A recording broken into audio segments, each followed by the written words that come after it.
All right, everybody, welcome back. We are at episode number 2 of Model Club TV. And as always, we have Scott Johansson.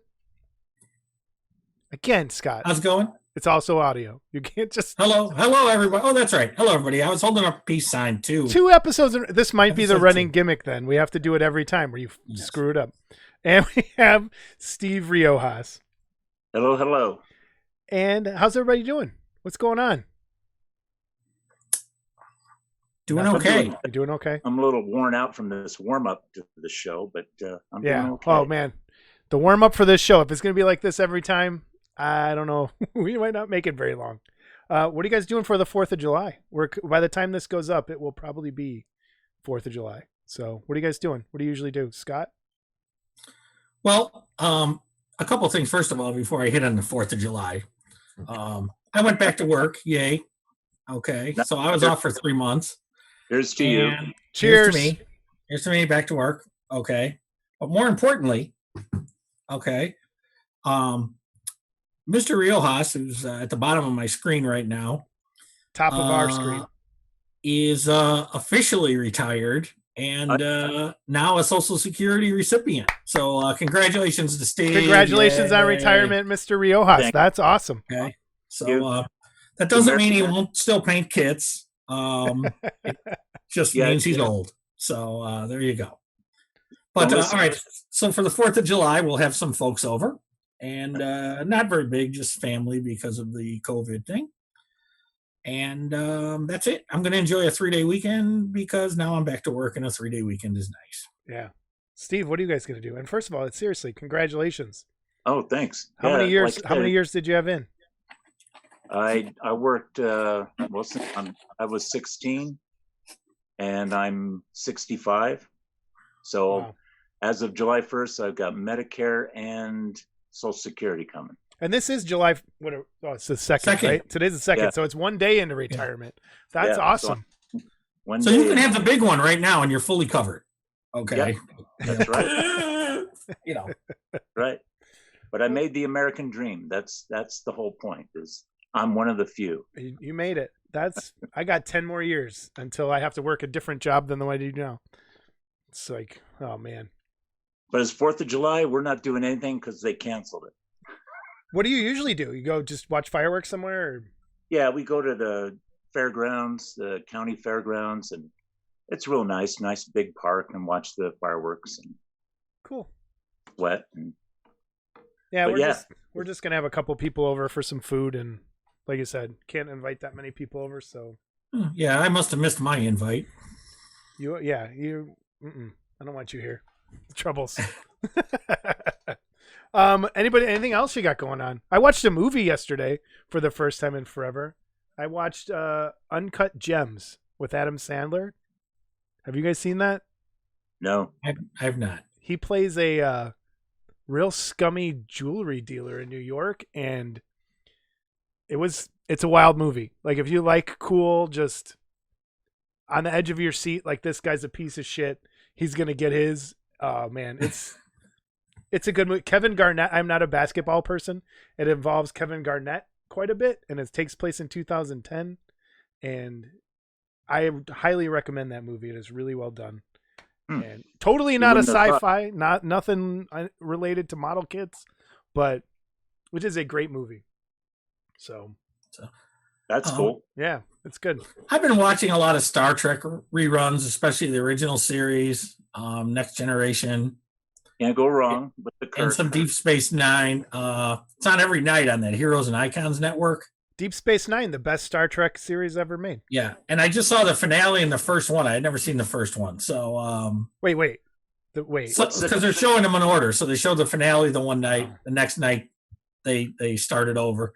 But it's every night on this H&I, Heroes and Icons, every Monday through Friday. So they start out, they show Star Trek, then they show Next Generation, then they show Deep Space Nine, Voyager, and then I think an episode of Enterprise. So it's like Star Trek all night. I'll have to look that up. I love Deep Space Nine. What's that on Comcast? It's on Comcast, but it's on Heroes and Icon network. H&I. Cool. Very cool. So, and I think they're affiliated with MeTV, but maybe they're not. I don't know. So. That HD? I don't know that it is HD, Steve. Actually, I'm not sure because I know MeTV is not. That's Yeah, kind of Me hard. Team's still in the That's squares. hard to watch when you're used to HD. It is. I have I have a hard time with it. Spoiled. Yeah. We're all spoiled at this point. When it Steve comes to Reelhaus, TV snob. Right. I spent all those years in front of the TV as a kid. I don't want to see it like that again. TV. Burned out your eyes. Gotta get it. And I think they're showing the next generation is like the effects are different, and the original series too. Like I think all the ship effects, and when they show a planet, it's all new stuff. Oh, it's the updated stuff. Okay. Yeah. The new version. Oh, Cool. yep. But and let me tell you, there's some dogs in there. I mean, there's some fun episodes, but there's some dogs. What is the name of the episode, Steve? I was telling you about the guy when Kirk Shatner was reciting the preamble. Oh yeah, that's the Omega Society or something like that, or I don't know, what is it? I can't remember. We're gonna get yelled at for this because We probably will. There's gonna be about 100 Star Trek people watching. But, in your driveway. yeah, probably. But yeah, and Shatner goes into full Shatner. Yeah, because he reads the preamble. Yes, and oh yeah, it was classic Shatner. It was. And I've also been watching Batman reruns, and I can get through about 15 minutes, and I fall asleep at night.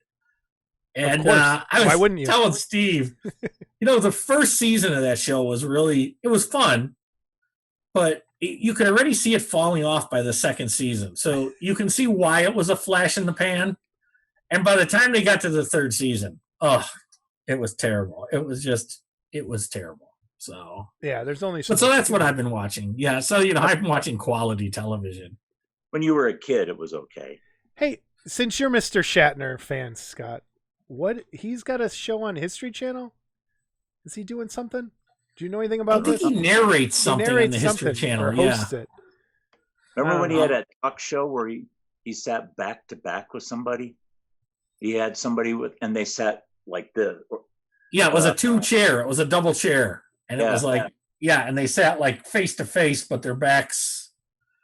The I think it was called Face to Face, but I could be wrong on that. I think it was called They're probably all over YouTube, so I'm sure we'll get a zillion comments. We will.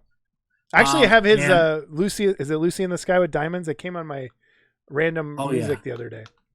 And in all seriousness, folks, if you're going to listen to any Shatner music or whatever you want to call what he does, the album Has Been is a must-have.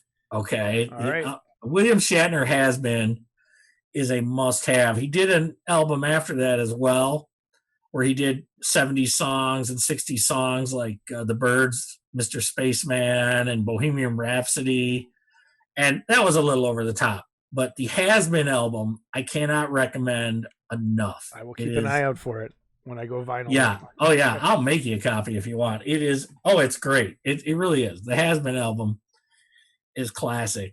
And I'll tell you, some of the holy, I think there was one like Holy Burning Manhood or something that Robin actually did say on one of the Batman episodes.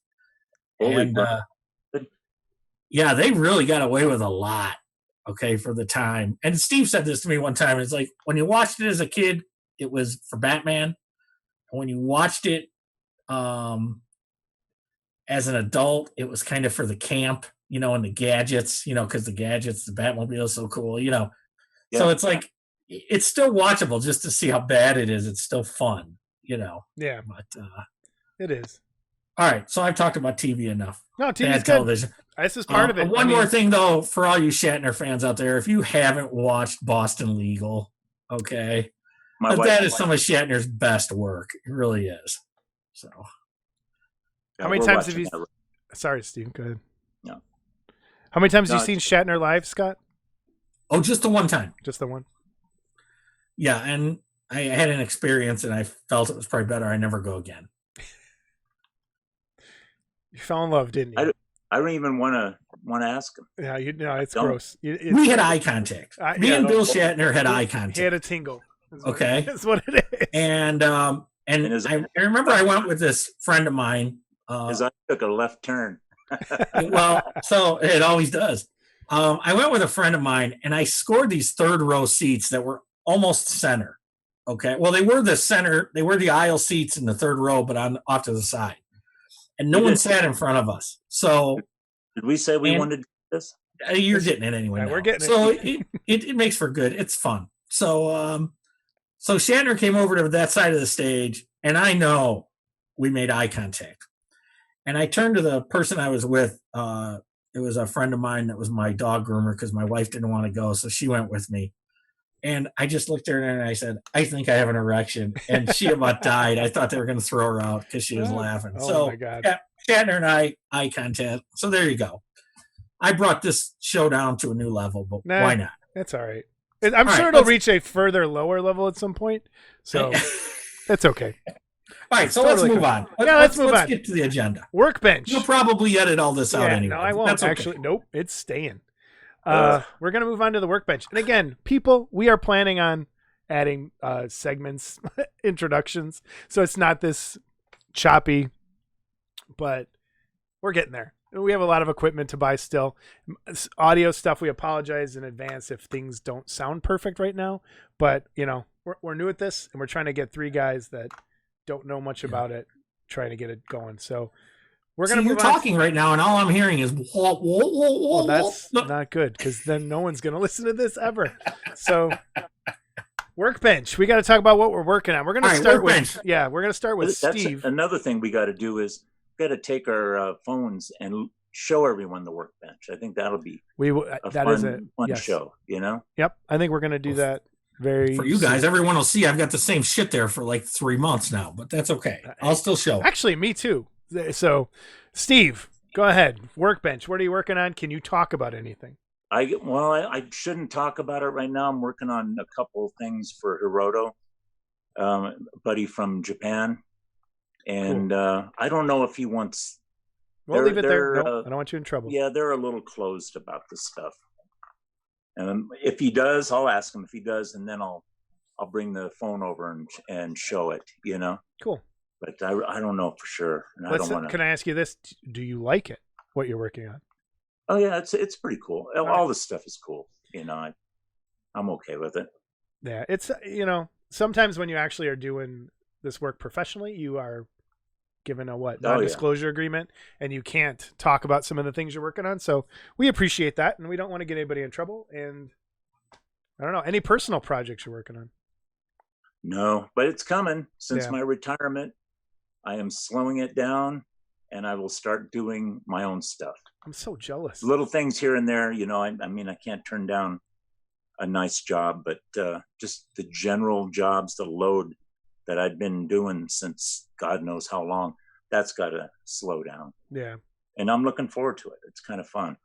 Cool. I every summer break, I say that. I'm like, I'm going to get at least 3 kits done. And I don't get anything. So we'll see. Scott, you're up. What are you working on? I'm up. Let me pull up those. Photos? Yeah, I'm going to show up those pictures that you sent over. So I got to mute some things. And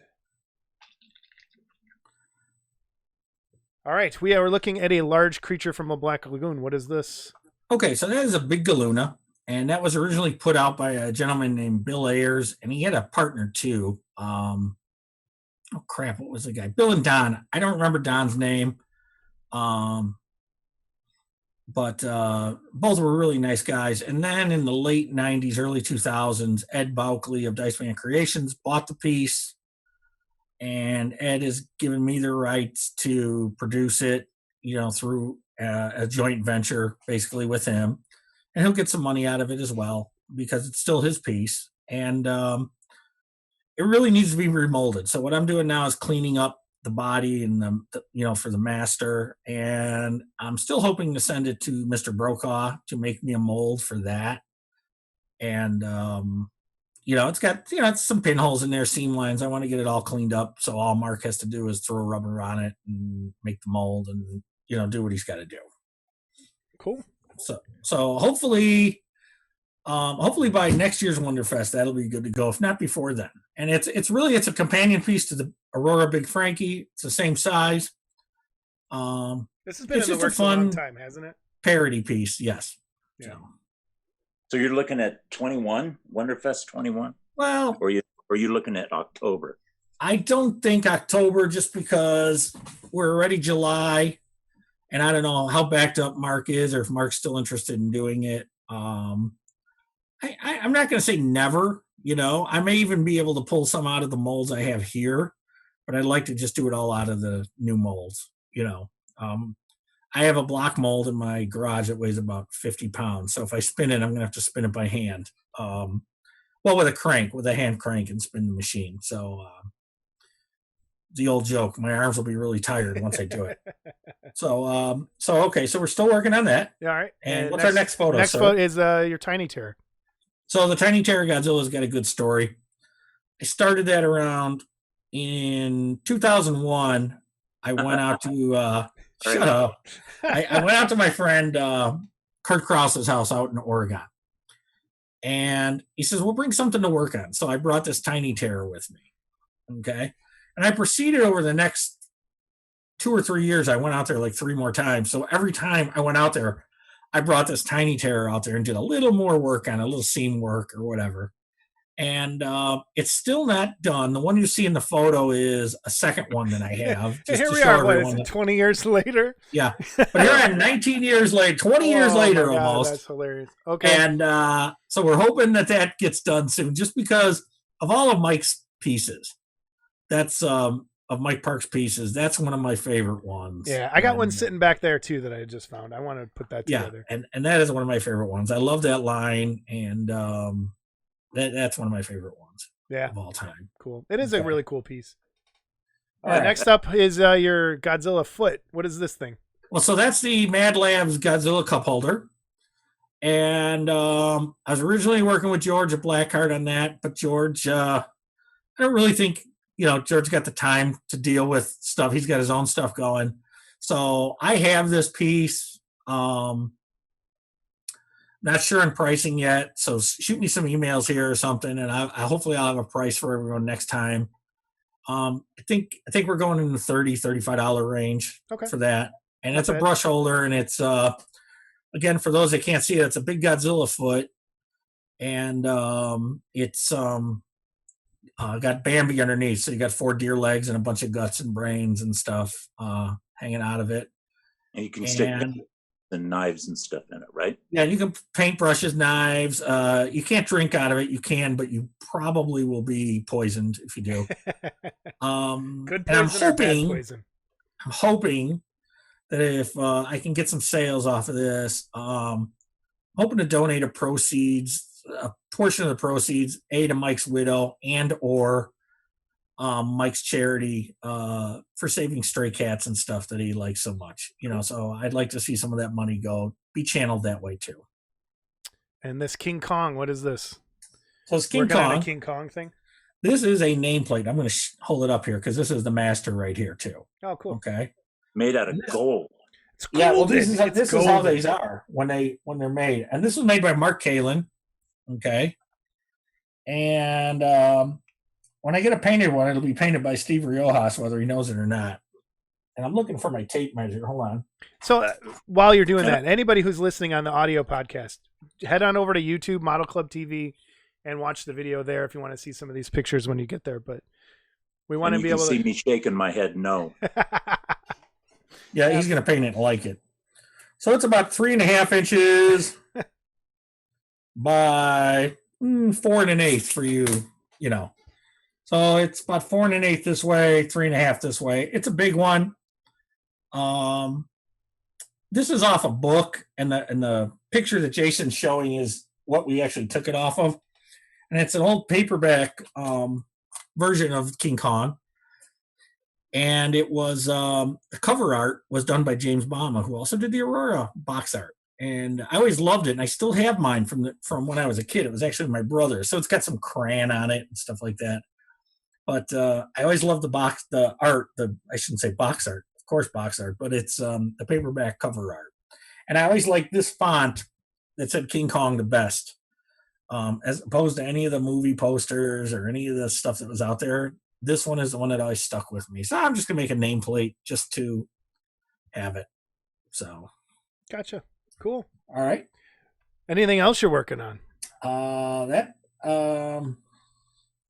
Don't stress him, Jason. I'm looking at our list here, and so you're next as what you're working on. Yeah, well, so I think that's it. I wrapped up some casting. Oh, I am doing some other things too still for Steve Iverson. Steve, I haven't forgot you. I had some pinholes in one of the pieces, and Mr. Riojas was kind enough to recommend a product for me for pinholes that he says works really good, and that is a Woodland Scenes foam putty, right, Steve? Did I get that right? Yeah, foam putty, yeah. And wait, hold on. Let's not wash over this. Is this a secret bit of information for people? Is this a nice secret hobby tip? Well, you'll have to ask Mr. Riojas because I've never used it. Yeah, all right, but Steve, I trust him, so I bought it. Yeah, it's like a putty. They use it since the railroaders, and those guys use styrofoam and foam core, that kind of thing. You can use this foam putty, and it sticks on styrofoam and smooths out. It's not wet, but it's soft enough to spread over things. So it works real well when on pinholes. You just sort of brush it over it, smear it over it, and then you can just brush off the excess. Really? So it's real nice. You don't have that goopy mess that you would have with modeling paste or that kind of stuff. So Woodland Scenic, really nice foam putty. Foam putty, yeah. Cool. And it's not that expensive. I want to say it's what, like $13, Steve, for like a I don't know thing or something. Yeah. Very cool. You can get it on Amazon. One of the Amazon sellers will send it to you. So. Nice. Amazon has made things a lot easier, but it also got rid of some really cool places. But that's a story for another time, I think. What I'm working on still, the Ghost of Castel Marais, or the Castle Mare. A little further along on the base. I actually just spent most of the last 2 weeks working on this stupid podcast we're trying to do, watching videos on audio settings and how to upload things. And there is so much more that I didn't know. Like, it's just the fact of getting how to upload a podcast. I had to learn quite a bit for the audio side of things. YouTube, it's easy. You just post it. But there is a whole process to the audio side of things, and then just researching equipment that we're going to use at some point. So that's kind of taken over I guess it's another hobby at this point of trying to get things sounding good. But yeah, still working on the Ghost, built a little bit more on that Work Stampa. And yeah, that's about it in terms of working on stuff. Some house stuff. Are you still showing it on your channel? Yeah, still doing it on there. It's almost down to like once a week at this point because I just haven't had time, and it's I don't know. Have we moved to the oranges and reds now? Are we done with the blues? Yes, I'm on the oranges, and actually I can hold it up. I'm on the oranges and reds, so I'm there. Because if I gotta see one more blue paint job, I'm just gonna poke. Well, there's a lot of orange and blue in that, so for those of you who don't like orange and blue, I highly suggest not watching because listen to the podcast. That's the entire thing. So that's all I'm working on. That's kind of where I'm at, and which gives us an opportunity to move on to news and reviews. Sorry, my cow just busted out of the stable, and that was his bell. News and reviews. Again, we'll have a really cool intro at some point. Dust. Scott. Reviews. Yes, Steve. Let's start with Steve. Have you seen anything? You got anything? Nothing? Seen anything cool on the internets? No. Nothing. There was no. Did anyone give you anything this week? No, unfortunately. I'm starting to get upset about that because I need to be given stuff. Yeah, with no Wonderfest, Steve's collection is going downhill. Yeah, really. For everyone at home, these guys give me a lot of shit because I go to Wonderfest and I go over and I say, "Oh, that's a nice, airbrush table." The guys were selling airbrushes, right, Jason? Yep. Was it you or Scott? I don't know. But I think it was me. I go, "Do you guys have any brushes to clean out your airbrush?" And they go, "Yeah, we got this set." I go, "Okay." And he goes, "Here, go ahead, take it." I go, "All right, thanks." And then I get a load of shit the rest of the day for it because I didn't buy it. Well, I had to pay for the same set. Or something. It was one of those things. Similar story here, of course. So I think James Whitman from Kit Kong was there with his Creature Walks Among Us kind of bust. Okay.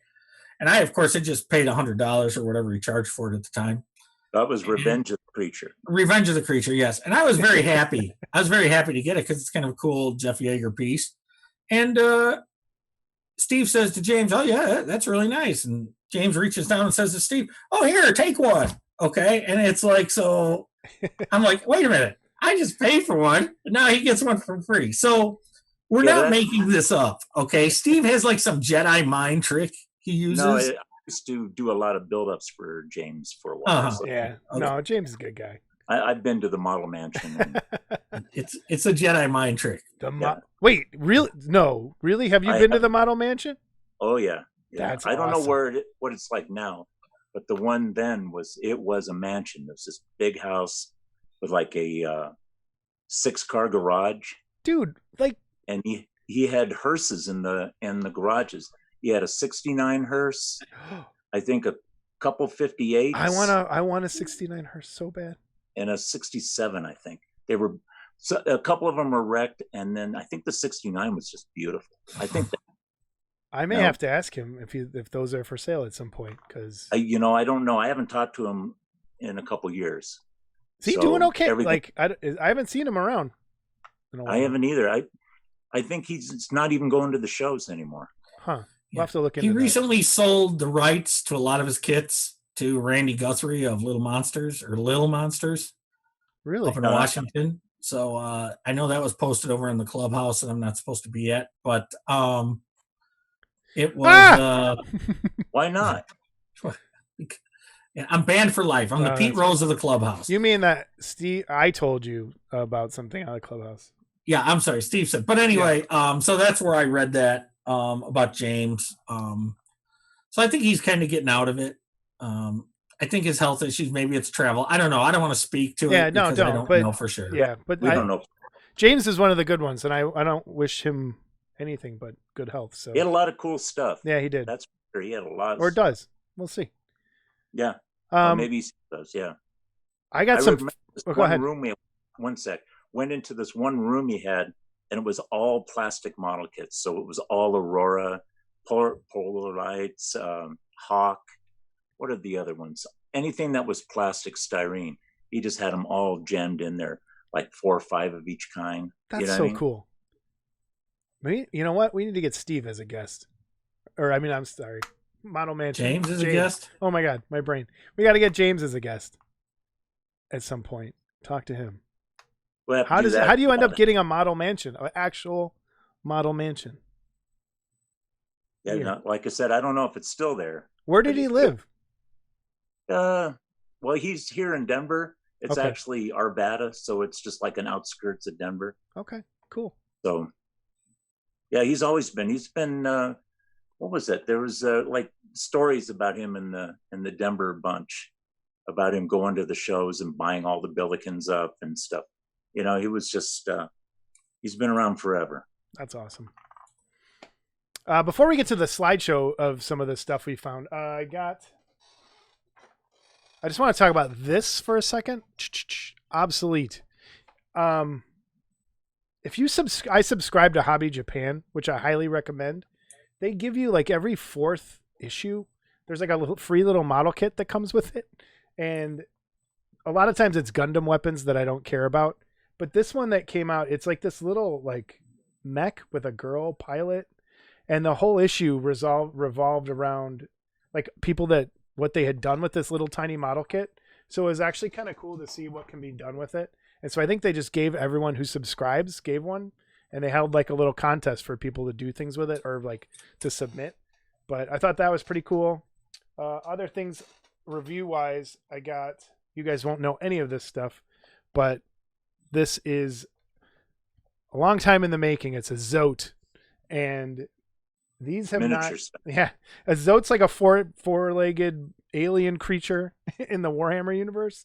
And the last time they put out a Zote model was like 91 when I was in high school, and they kind of disappeared, and they're bringing them back. So that was kind of cool.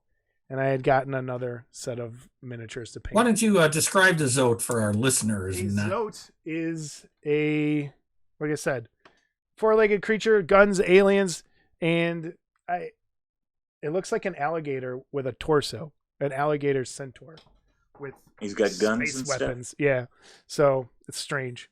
But other than that, yeah, I haven't really bought anything. In terms of things I've seen on the internet, which is kind of what we're going to do with some of this segment as we go on. Let me bring that stuff up again. And first up, I saw there's this, I think it was on the Bust At site, and it's Baba Yaga, and it's from a company, it's two things. It's from a company called Insomniac Miniatures. Baba Yaga is a Slavic folktale of like a witch kind of thing, and there's some really cool just characters that this guy is putting out, and this Minotaur he does I thought was really well. I'm a sucker for Minotaurs, and I thought it was really cool when I saw it. But yeah, Insomnia Miniatures, like some pretty cool stuff in there. Scott, we have this Mad Monster poster. What's this about? Okay, so Mad Monster Party was a Rankin Bass. Most of you know Rankin Bass from the Rudolph the Red-Nosed Reindeer. Santa Claus is coming to town, Year Without a Santa Claus. A lot of people don't know. A lot of people in our hobby know, but a lot of people out there don't know that they also did a monster movie and of stop motion animation puppets, and it was voiced with Boris Karloff, Phyllis Diller, and I watched the making of recently, and it was like one guy did a lot of the voices, and the character designs were by Jack Davis. Who anybody that don't know who Jack Davis is, look up his art, and you'll say, oh yeah, I've seen Jack Davis art, because it was Mad Magazine, it was TV Guide, it was Wacky Packages, I think, if I'm not mistaken. Steve, help me out. Who else? Where else have we seen Jack Davis art? Movie posters. Movie posters. Yeah. And and Jack just had a great look, with a lot of this stuff. So if you want to go ahead and forward up then to the pictures, this is put out by Norbert, and I don't want to screw up Norbert's last name. Osner? I think that's Osner? Right. I don't know. Norbert the German. Anyway, Maniacs. He's a hold on, I'm gonna reach behind just to get it, even though you have this picture on there. So this is the Count, and this is the Dracula from this movie. Okay, and it's a Jack Davis design. It's 9 inches tall, sculpted by Troy McDevitt. And 1, 2, 3, 4, 5, 6, 7 pieces. It's got the base too, as you probably see on the videos or on the thing. And this is hopefully the first of many of these, because I love this. The character designs for this thing. The thing has a little hokey 60s story. It's still fun. But it's I love the characters, and the Dracula, no offense, Norbert, of course, because I love this, as he knows. The Dracula and the Frankenstein, which was called Fang, and they've kind of been done a lot, and the Boris Karloff as well. Tony Cipriano did a pre-paint years ago that I have. I remember that. Yeah. So I really hope they do some of the other characters, or the creature, the Wolfman, the whatever. It's something different. That's what I like about it. It's now unusual. As far as the kit goes, the castings were great, packed great. If I had one knock on this kit, and Norbert, don't kill me because I know you gave me a good deal on it. It's not really a knock, but the Dracula in the movie and everything has a monocle on his right eye. And yeah, there's really no way to mold that in. So I think what I would do with mine is try to find some kind of clear round plastic piece to put over that eye somehow to did it have a chain, or was it just like to have the monocle? No, there was no chain. It was in his eye the whole time. You could just what you could do? If you took like a hole punch and did it maybe how big is his head? His head is pretty good size, actually. He's got an orange for a head, Steve. That's a joke that we're going to let Steve tell on our very last episode ever. Okay. All right, hold on. I'm digging out the head. After Scott's gone. Well, I was thinking, if you took transparency So film, the head is pretty good size. All right. Okay. And so you would need something maybe a little bigger than that. I was also thinking of just an O-ring, just to give the look of a monocle. Okay. And it doesn't necessarily have to have glass in it. And at first I thought the monocle went on the eye with the raised brow, but I did some research and the monocle would go on that eye. But again, that would be nitpicking this kit. Hey, but you know what that allows? That allows for modeling. Yes, exactly. And it's a great kit, and it would be almost impossible to sculpt and cast with it. And Norbert, I'm not knocking your kit at all because I love it. I would give this kit. We need to come up with I a don't know, scale. 1 to 4 stars. 4 stars. Yeah, stars. Are we on a star system? You know, I like my cartoon stuff, as you guys know. Yeah. And I hope he does more of those. So Norbert's on Facebook on Resin Maniacs, and easy to find. So yeah, that's great, Norbert. Good job. These are some kaiju kits that I found from a company called Monster Rage, and I think they're located in Indonesia. And when I first saw the pictures, I kind of just clicked past them. 'Cause I'm like, oh, those are cool. But then until I saw a guy holding this turtle, I'm like, oh my god, they're huge. They're like, it's like having a toddler. So I'm sure I even looked at the prices aren't too bad for the size. I'm sure shipping might kill you, but I think there are a lot of them are reimagining of some of the classic kaijus from Godzilla and stuff. But this King Ghidorah, I mean, that thing's gorgeous. It's got a lot of really cool spikes and spindles and stuff. Now there was at Louisville a few years back. That Gamera was. I don't know if that's the one. This is a different one. That one, that one was a different company. Oh, it was. But different? it's a lot. Yeah, it's in the same vein of like a real spiky, scary Gamera.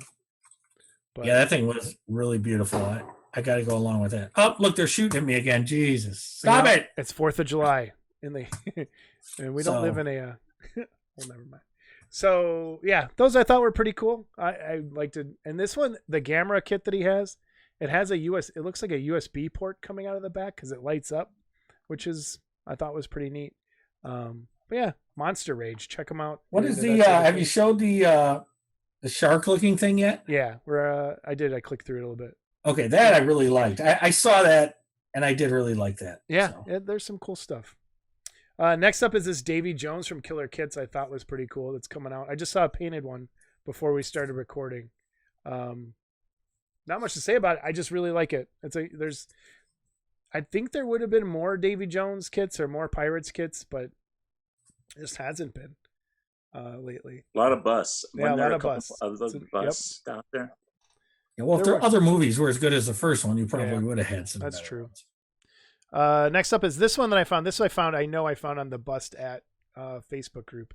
I am a total sucker for the movie Leon the Professional, or to the Professional in the States, and it's just a bust of Matilda and Leon in the doorway right towards the end of the movie, and it's just such a great scene. And I thought, like, it's a cool kit. It's a cool little mini kit. And then this is a company called Ignis Art. I put this up here basically as a reminder to try and get it. They've put out, I think, 3, and their first bust kit that they had done was like I don't even know how to explain it, but another female kit with Slavic folklore inspired. And this is like a girl with horns and like vines growing up her belly.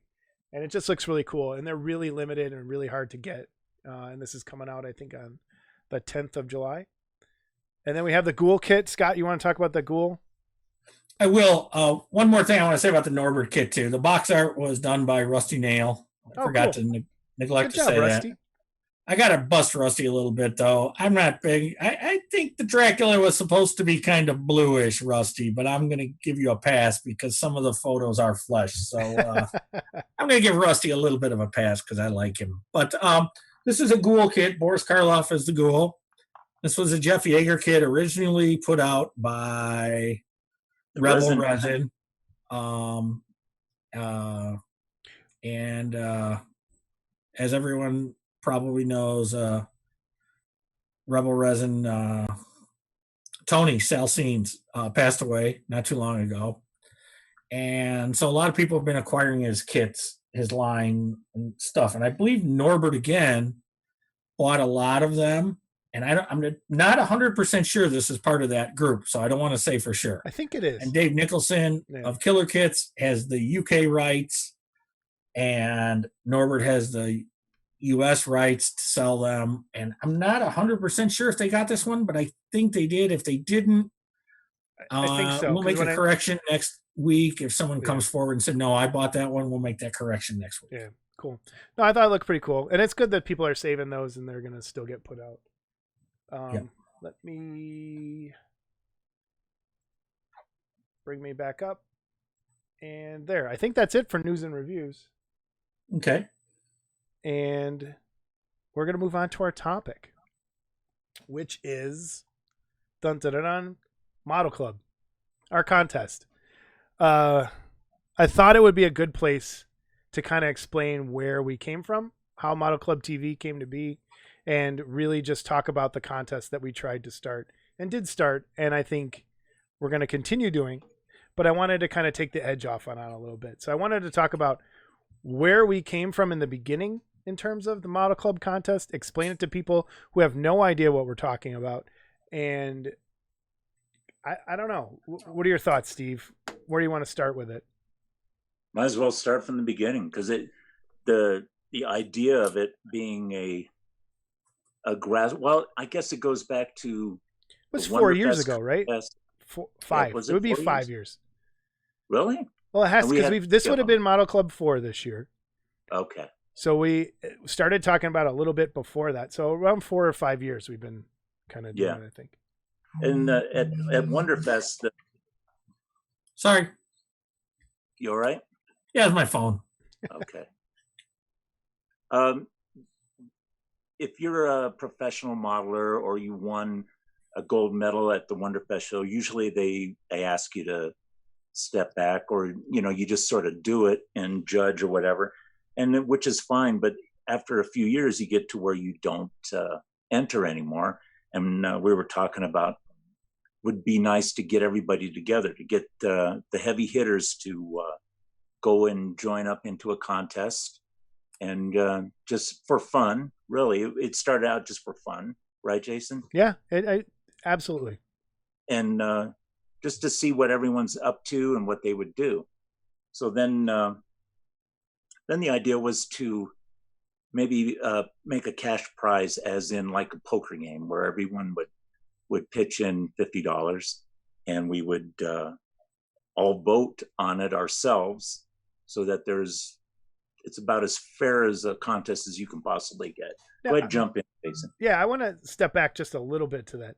I think like one of the big. What do you got going on there, man? Both. That's my. I'm just totally kidding. That's Tinkerbell. Keeps calling me and. Wait, who's Tinkerbell? Tinkerbell. Do tell. Show us Tinkerbell. Yeah, I don't know if we want to see Tinkerbell. I don't know if we want to see. No, I can't show you. Yeah, this is special. Okay. So I want to step back just a little bit to some of the discussions we were having on why it wasn't. I mean, part of it was us not being able to enter the contest for so many years. First of all, for writing for AFM and or being a judge, you weren't allowed to enter. But the other part was thinking to the contest itself. I think the three of us, especially when we have these, I think this podcast is basically our group call that we have every once in a while. So, I mean, when we'd have these phone calls and talk, we really miss the modeling aspect of building models, and not so much being a painter, because we all look at things online. We see what they're doing in Japan. We see when you open a Hobby Japan and you see those dioramas those guys build, there's just like no one here is doing that anymore. There's a few guys Mike Wallace comes to mind. He's one of those guys that he goes all out, and there's no one else in the contest ever that does a Mike Wallace level crazy diorama, crazy base, or just, is a modeler. There's a lot of painters, but there aren't very many modelers. And so we wanted that aspect, I think, if you would agree. Like, if I'm off base, let me know. No, that's exactly right. And then the other side to that coin is we kind of saw the modelers get pushed back in terms of, I don't know, hobby fame. I don't know. It seemed like it switched at one point where the hobby seemed to be about the people buying the kits and building them and painting them and creating, into the people who are the standouts and the most, I don't want to say famous because that's the wrong straight up term. Build the kit and paint right. it. And then the producers became the rock stars. It's like, oh, this guy's got this kit coming out, but it's not the person that's building this person's kit. It became more about the people producing the kits than the people building the kits. And that's something I think when I think as one of the people that started this with you guys, I think that was one of the angles I really wanted to focus on, is making this more about the modelers. And that's, and really not that we without producers, there wouldn't be any model kits, right? So we wouldn't have any of that stuff, but I wanted to see modelers again be a rock star and have that opportunity to show what they can do and do amazing, crazy things that would just blow everybody away.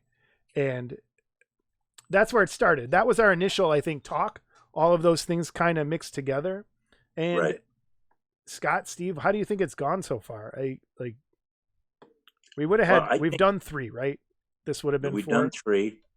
I think the work is great, is fantastic. The guys really brought it, and you can't fault it. It isn't like we didn't have a lot of entries. And I think it's just like, it's not because there was a lack of work or effort, because the kits that were displayed were just amazing. I did great fun. It was almost like going back in time to the early shows and looking at everybody's stuff. It was really fun. Yeah. And I think some of our description of what we wanted it to do, and it's called Model Club because it was a takeoff of Fight Club, the movie, where it was like kind of the secret backroom contest. And it wasn't, and I think some people may have been intimidated by that and made it sound like it was, because we hear everything between the 3 of us. We kind of hear pretty much everything that goes on. And we did hear people saying, oh, they're just trying to be elitist. And that was never the intention of the contest at all.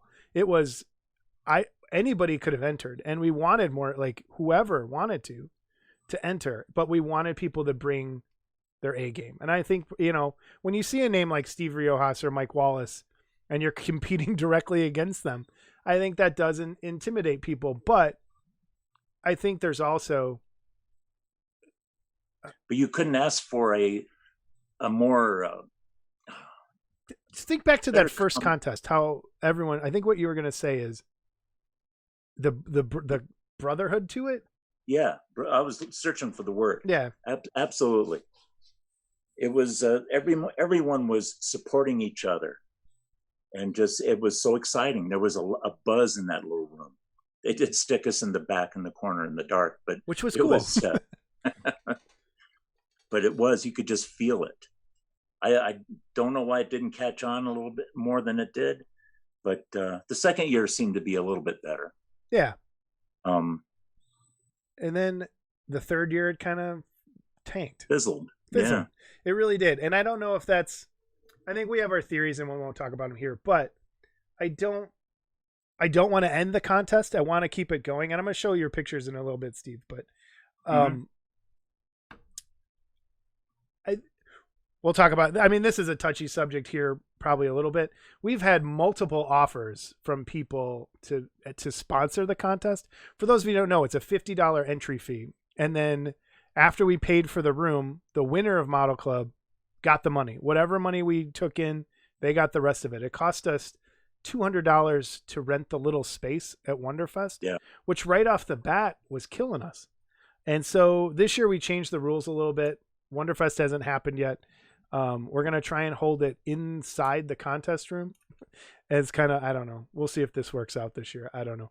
But we've had multiple offers for sponsors, this is my one sticking point, is that the sponsors we've had, that people want to sponsor it, it's producers. And we wanted this for modelers by modelers day one. And I want to stick to that as long as we can. And if we can use our podcast now to maybe get more people involved, raise money this way for the contest prize, I'm all for that.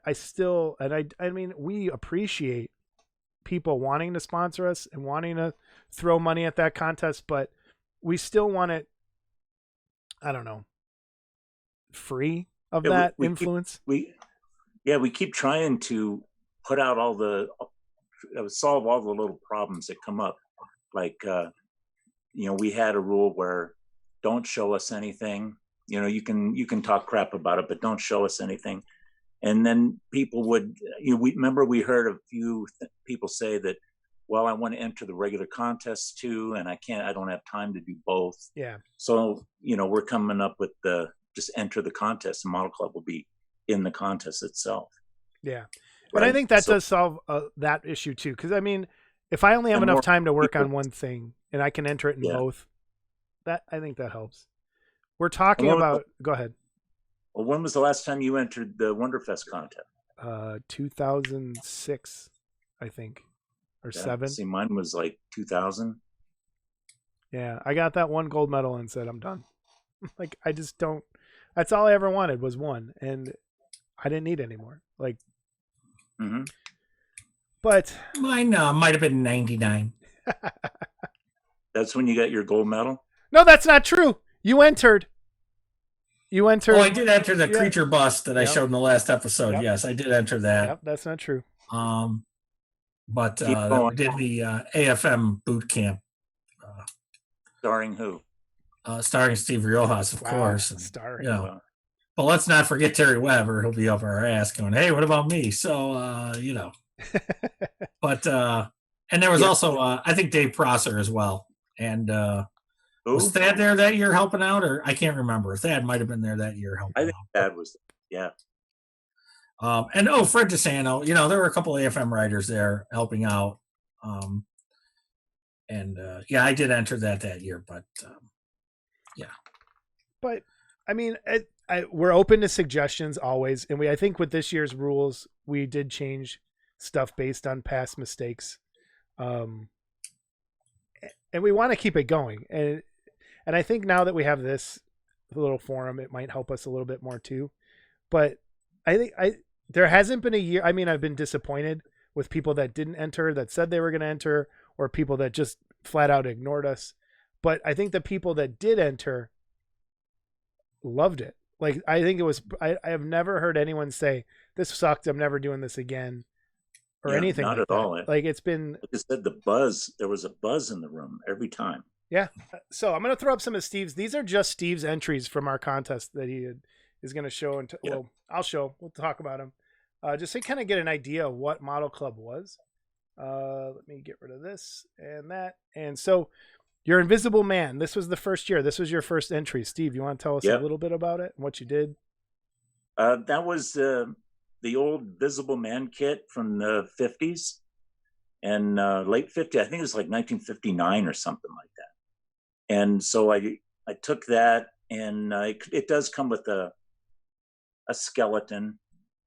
So I figured I would try to make him like an android or I don't know, what's the term? Cyborg. And a cyborg with the skin over the machine. Yeah. So he would be a cyborg. I called him the transhumanoid, but so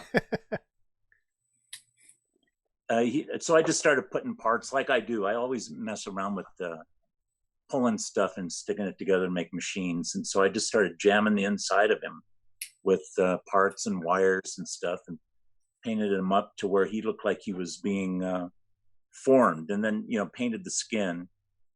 So you have the clear plastic skin over him, and then I just kind of lightly airbrushed flesh tones and stuff on and stuff like that. Are they seeing these pictures? Yeah, they're seeing them right now. Okay. Yeah. So and then just tying everything together with wires and all that stuff. I think the only thing I didn't do that I probably should have done was light it up. That would have been cool. Yeah, I could have put it like all those little tiny lights inside him. That probably would have been a good one, but I'm not the best at lighting. Yeah, I mean, you have to know how to do that. Wiring sucks. Yeah. So I'm looking at the picture, Steve, and I want to know, as I'm sure a lot of people want to know, if you can go back and jar your memory a little bit. are there any household items on here that you could look at and say, now, if you look at this, it's this? Because a lot of people don't know this, well, a lot of people do this, and there's probably a lot of people that don't. Steve, and I still do it myself, even though I don't build and paint much. Anything that he picks up that looks like, hey, I might be able to use this someday for something, throws it in a, well, I think in Steve's case, it's a drawer next to him. Yeah. And he's just got all these parts. And when he starts doing something like this, he just pulls shit out and just puts it in there, or parts from other model kits. I mean, what kind of parts do you remember when you did this one that you use? Well, this one, since it's supposed to be a robot and mechanical workings, there's a lot of tank parts in there. I had a few old tank kits that I just saved for this kind of stuff. So like if you look inside him, you see a lot of, the one thing I do know that's different from everything else, if you're looking at that picture and you see that circular thing in the back there with the little copper balls inside, that's on a toy gun, there's a little baby's toy gun. It's on a revolver. So what is that? It holds the bullets. Yeah. And so I pulled that out and stuck that in the middle. The rest of the stuff is just tank parts. That's so cool. And solder. That's one. Here's a tip. Use solder for your wires. Don't use regular wires. Solder you can bend and make, put it perfectly where you want it, and it stays there. That is a good tip. And they make different sizes of it. And like that coiled wire there in the front, that's just getting a thicker solder and then wrapping a tiny thin solder around it. And and I'll just drop like that real liquidy super glue on it, and that'll keep it nice and tight, and you can still bend it and shape it.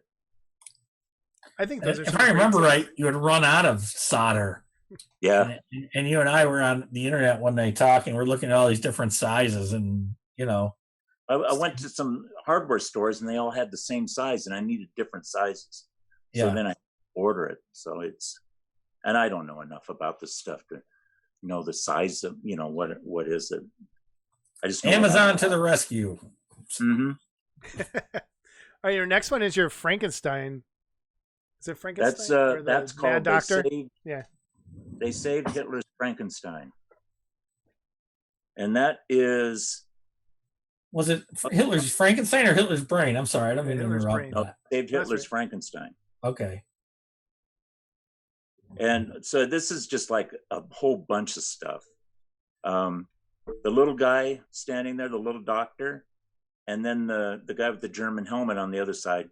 He's a sculpture that Moses Jayan did called Dr. Nubbs and his assistant. Dr. Nubbs is the guy with the helmet and his little assistant. Now I kind of switched it around to where the little guy was the evil doctor.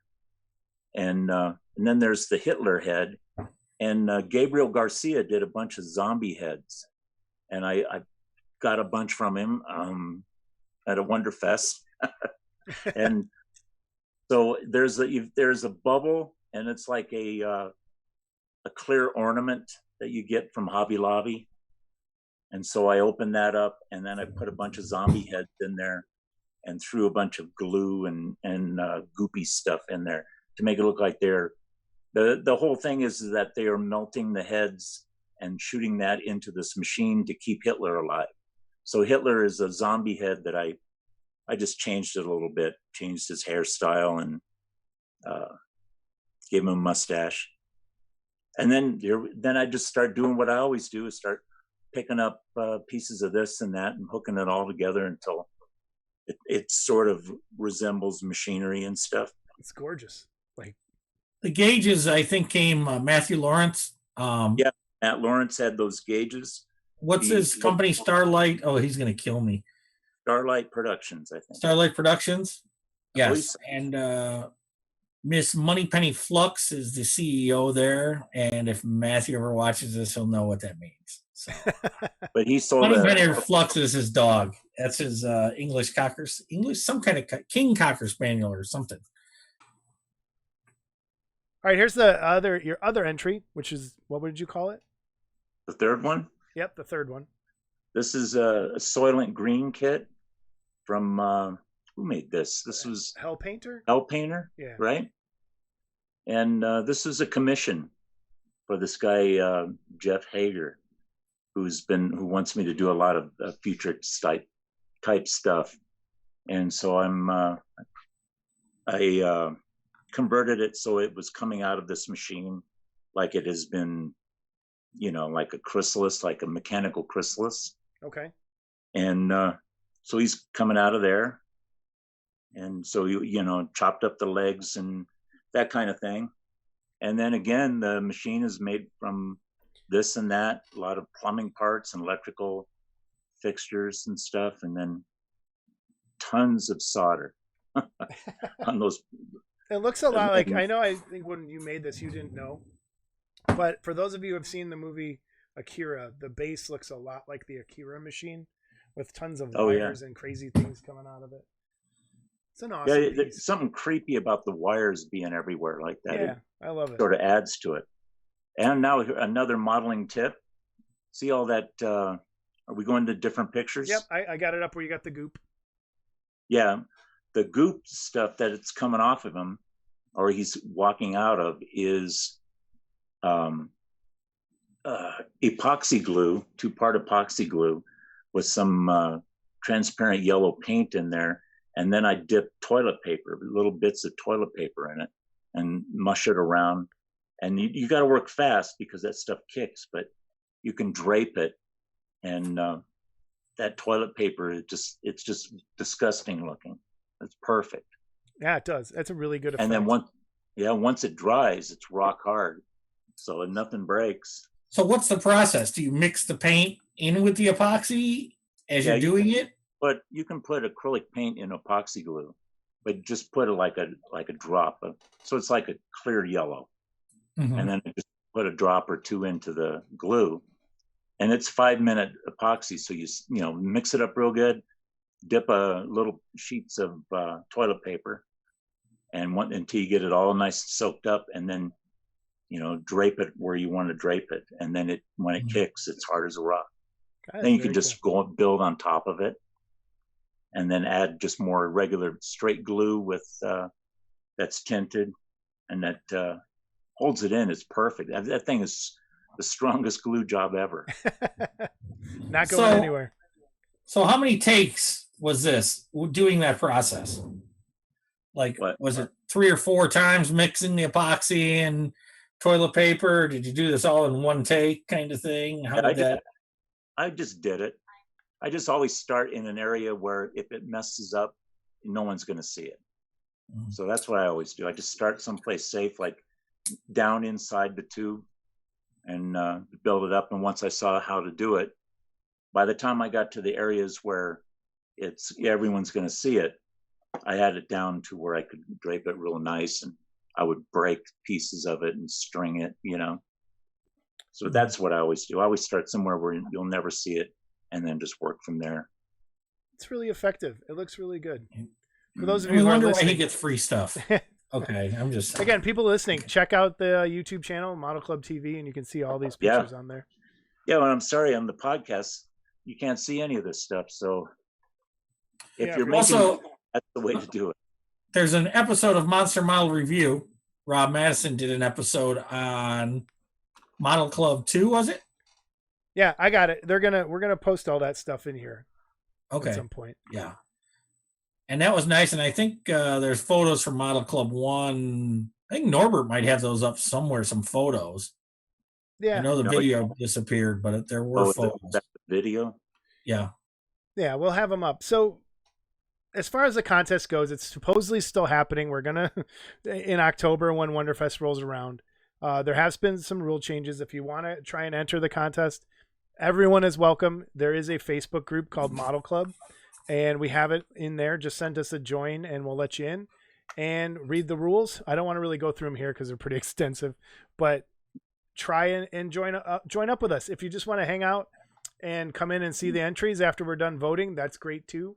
We're hoping it happens in October. If not, this year we'll get pushed back to Wonderfest 2021, and we'll see how this year goes. Time. That's plenty of time, guys. Yep. To come up with something really spectacular, including all those guys that are professionals. There's a ton of professional modelers out there. We'd love to have Everybody's them. doing a commission. So you got a year and a half, right? Well, Yeah. if it's in October, you have what, 4 months? But we're gonna do it again no matter what. This October, this happens. We're gonna do it again in June or May, whenever it is. So there's at least 2 more model clubs coming up, and we'll go from there. We'd love to have everybody. We're not trying to be elitist here. We're trying to get everyone in this contest, make something cool, and show it. That's all this is about. And talking about your entry, and it's about the brotherhood of modeling more than anything. Absolutely right. And sharing tips and just making cool things. That's all it is. And a reason why there is no sponsorship or there's no affiliations with anybody is to try to avoid any political hobby politics or all this stuff, to try to keep it just to us. I hope they jump in and do it. You know, a lot of them say that they're just too busy, but if you shop for 21, you got plenty of time to whip up something. Yeah, you have well over. Dude, all those things that we saw mine, I did in the last month and a half before the show. And I haven't started mine yet. I got to get on it. I have the idea. I bought the stuff, but I have. And then shipped it to me to drive down there, and had to repair it when it got there. But that first one made it pretty good, didn't it, Steve? Yeah, well, they all did. I think there was a couple of wires came loose on the second one, but that's not bad at all. Believe me, that's successful. And the size limits, let's talk about that for a second. Originally, we didn't really have one. We had some, and people kind of did that. But now that we're trying to move in, we might move away from it, but we're moving into Wonderfest contest room and doing it that way. So you have to adhere to Wonderfest rules on sizes. Yeah. So you can't be super crazy, but make something awesome. I think Shaky Dave and Robert Trotch are still living in their first model they could be club entries. So it's Robert, especially, man. That thing. Yeah, right. Yeah. Wow. What we'll do, we might have some of those guys on at some point too, but there will be a couple of videos up on our YouTube channel of the contest that we have. I do have those from Rob Masson, and I want people to see it. I want people to celebrate modeling. That's all this has ever been. It's not about us getting famous. It's not about us making money, because I've spent money. I have not made any on this thing. Yeah. So I just count votes. Yeah, you're our vote counter. So I don't know. That's Model Club. Anything else? What did we miss? Just an announcement that I just saw on Facebook that Jersey Fest has indeed canceled, but they say they'll be back for 2021. But due to the COVID and everything that's going on there, Ralph Saloni. This is like breaking news. Well, today, I think today was when it got announced. Okay. So wow. Okay. Well, that doesn't sound good. Are we doing letters? You had wanted to read a letter and do that? We're gonna do that in a second. Oh, sorry. I know.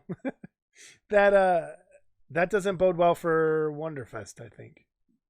I don't know. Let's see. Let's see what happens. Yeah. Anyway.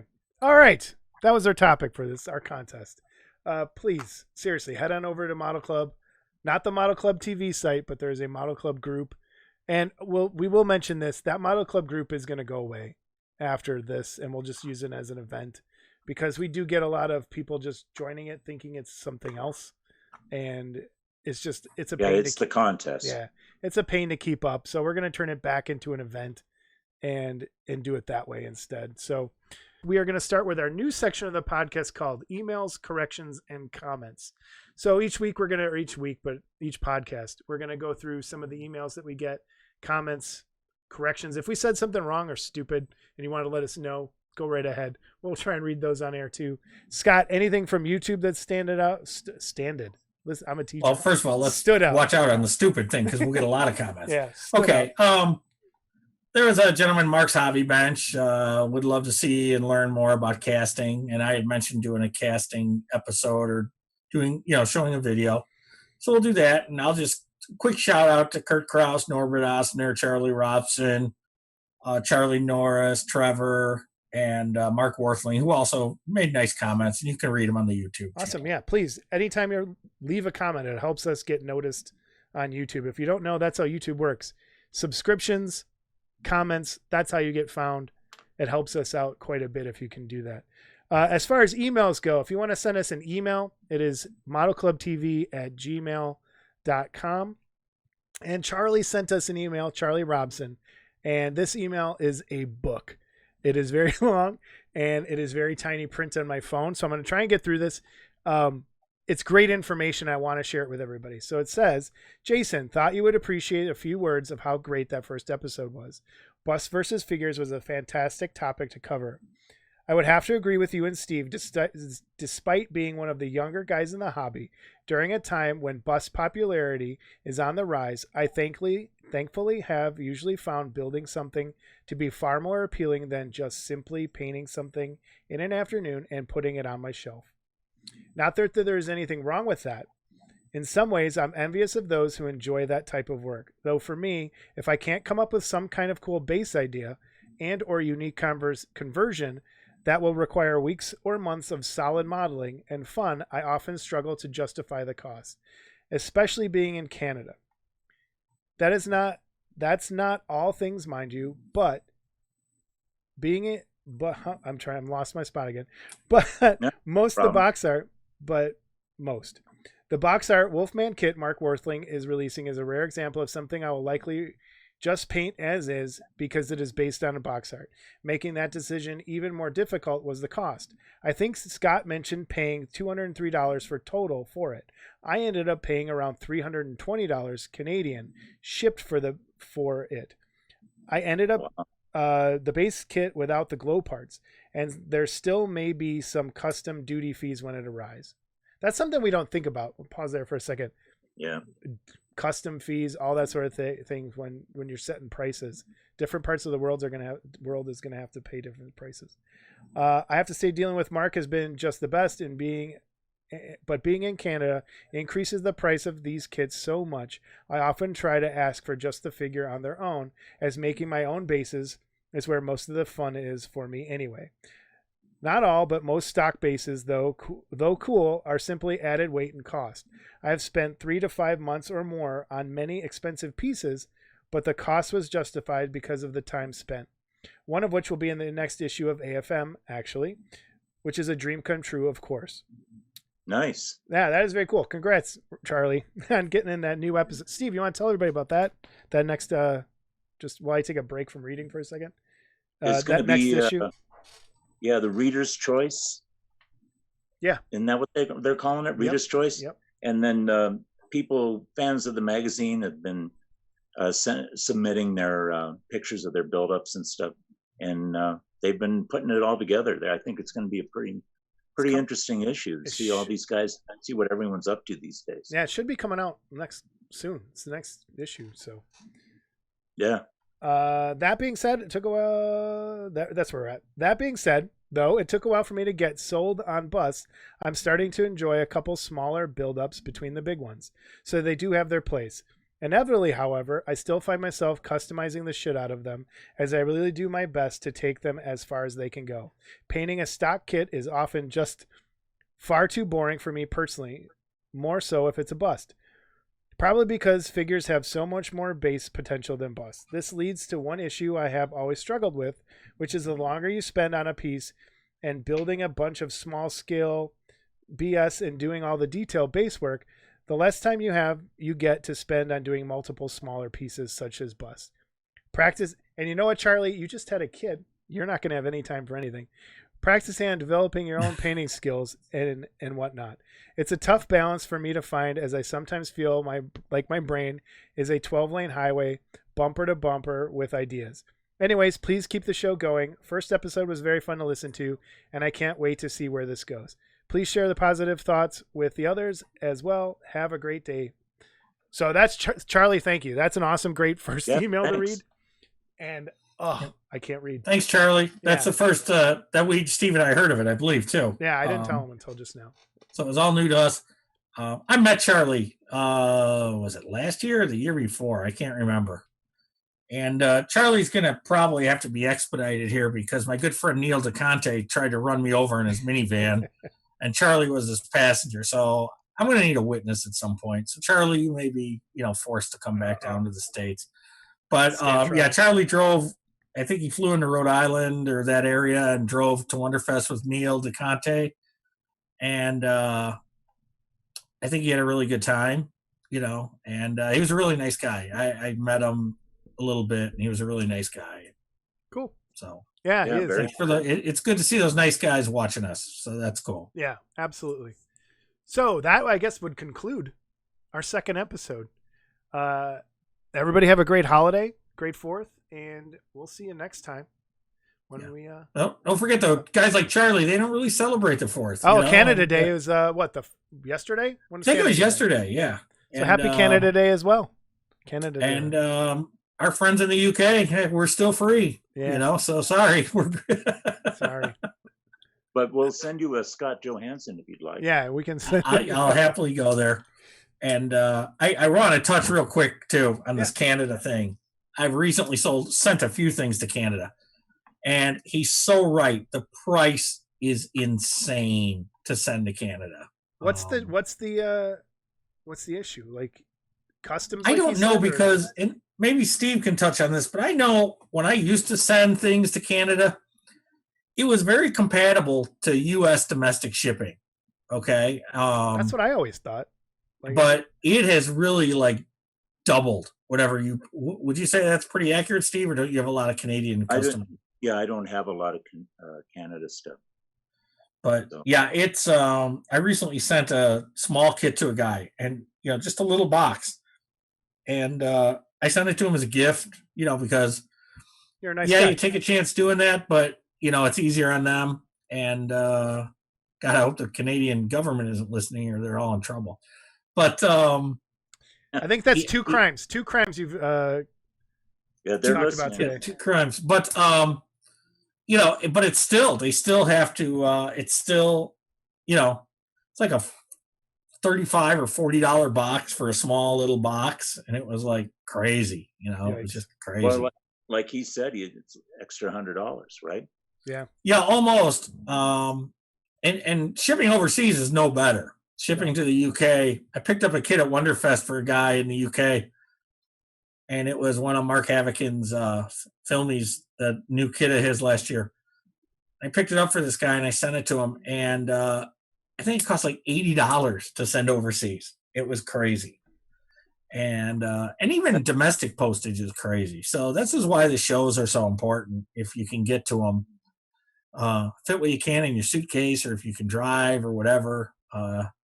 Do that. Even Steve got hit this year because I had to send all his stuff to him, and it wasn't cheap, So it's no. Yeah, I don't know a way around it. Steve ships way more than either of us, and I'm pretty sure he's going to tell us it's pretty crazy no matter what. So yeah, shipping's nuts. What do you do? That's the name of the game. You walk over to someone's house and pick it up. Yeah, I wish. I've never done that. I'll walk to Scott's. I'll get murdered on the way, though. Probably. James. So, well, everybody, thank you for joining us. Again, please subscribe to YouTube. We are now on every major audio podcast. So, iTunes, Google Podcasts, Spotify, Stitcher, all those sorts of things.